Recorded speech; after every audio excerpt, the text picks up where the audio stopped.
Falou com o José Gama. José Gama é cofundador do Clube Capa.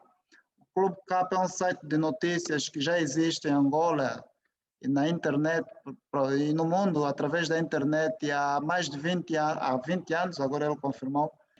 Gama, você Sim, disse porque que o acesso às fontes de informação foi uma das principais dificuldades. Aliás, continua a ser hoje para toda a imprensa, sobretudo a imprensa privada.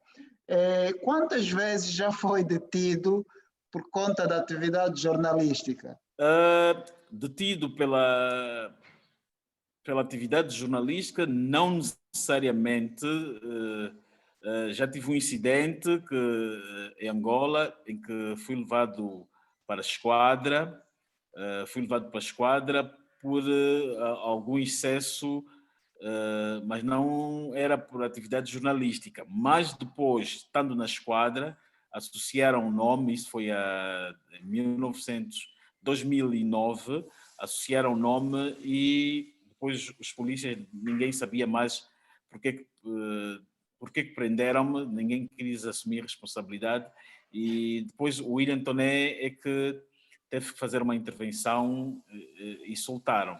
Mas tivemos processos, houve processo movido pelo antigo procurador João Maria de Sousa, porque o Clube Capa publicou sobre os dinheiros do BNA que foram transferidos para fora do país e que depois foram parar na conta do advogado do procurador. O seu advogado era o senhor Paulo Blanco, um advogado português, e da conta deste advogado foram usados tais fundos para a compra de uma residência em Portugal que serviu para o procurador, antigo procurador-geral. O Clube Capa fez essa denúncia e o procurador abriu um processo alegando que era abuso de liberdade de expressão, né, e calúnias a uma E figura... qual foi o desfecho desse processo? Não, o desfecho foi...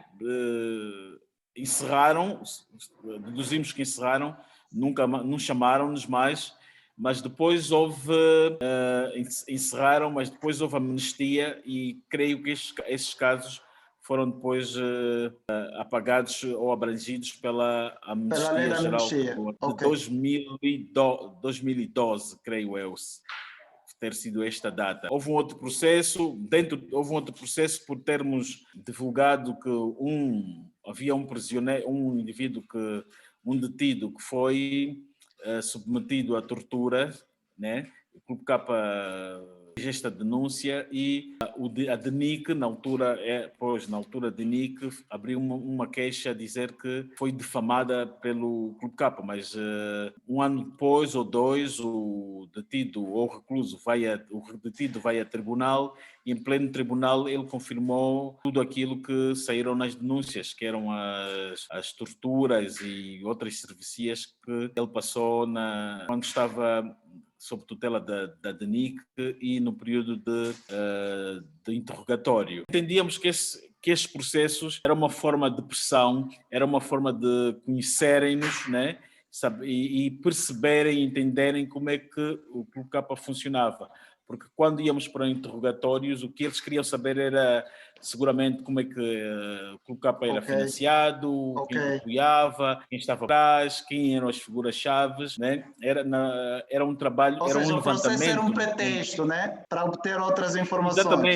Exatamente, eles no fundo queriam ter o controle, queriam saber quem é que estava por detrás da máquina e provavelmente perceber quem eram as fontes, né?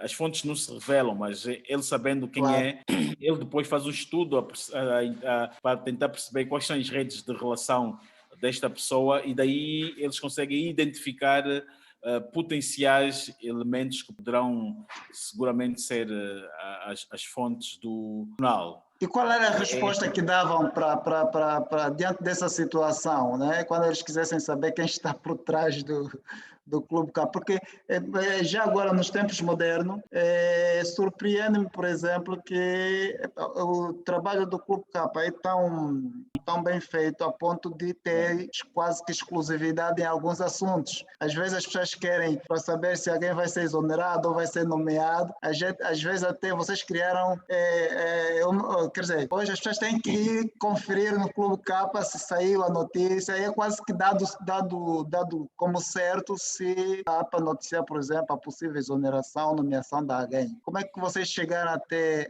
esse nível? Como é que chega até esse nível? Para quem quer iniciar, por exemplo, com jornalismo Pois, online. ainda dias, há 3 semanas, o Clube Capa publicou que o presidente iria nomear um novo embaixador na Singapura, que seria o senhor Daniel Rosas, que até pouco tempo estava como embaixador na Guiné-Bissau e teve de lá sair porque houve um período de crise pós-eleitoral. E os dados de facto deram certo. Acho que há cerca de 4 dias o presidente confirmou, nomeou este elemento para embaixador.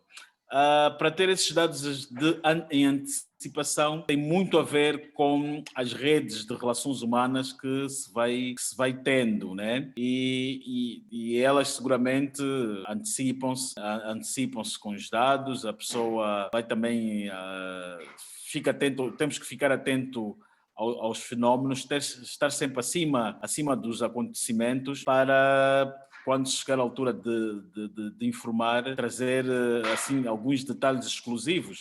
Tivemos o caso do governador do IS, que ontem partiu. Se Sim. notar, o Capa trouxe ontem de noite uma informação a relatar praticamente aquilo que foram os seus últimos 5, 7 dias, né, do governador, como é que começou. Isto em termos de matéria jornalística, como é que começa? Isso é, a partir do momento em que o governador teve a crise, nós tivemos conhecimento, acompanhamos a viagem ou a saída dele do IS para Luanda. Nunca noticiamos, fomos acompanhando todo o percurso, todo o detalhe. Tomamos conhecimento a dada altura que o estado de saúde dele não oferecia algum retorno, não oferecia algum sinal de retorno em matérias de recuperação, mas nunca publicamos porque entendíamos também que o jornalista deve ter a responsabilidade de fazer gestão da informação e não ter a preocupação de estar a anunciar males ou desgraça dos outros. Sabíamos o que estava a acontecer e fomos gerindo a informação, fomos guardando ela e ontem houve, infelizmente, o governador Tio, que é uma figura muito unânime, muito querida de todos nós, e o Clube Capa, de modo a evitar especulações que estão a surgir aí de que foi envenenado e etc., fez um resumo para explicar às pessoas de facto o que é que aconteceu com o governador, que ele teve problema de Covid na província onde ele estava. As condições hospitalares não eram das melhores, não havia oxigênio, ele teve que ser evacuado para Luanda. E nos últimos dias fez um exame TAC e que detectou que numa escala de 1 a 6 os seus pulmões estavam num score, né, num score 6, que era o máximo, quer dizer, que estava mesmo estrangulado, que não tinha solução. O resto foi terem-no deixado a ter, como os ingleses dizem, ter uma morte, uma partida em paz. Em suma, é isto que o segredo voltando atrás, de ter as coisas em primeira mão é as Ter uma redes boa rede de fontes de informação fidedignas, é redes isso? de contactos, sim. Em redes de Ok. contactos e ter uma abertura com elas, ser transparente, a fonte tem que sentir que aquela informação que deu foi usada com transparência, com lisura, no sentido de ajudar a informar o público, né? E não necessariamente usar ela para pela negativa ou como se estivéssemos a tentar usar aquilo para derrubar as pessoas ou atingir a reputação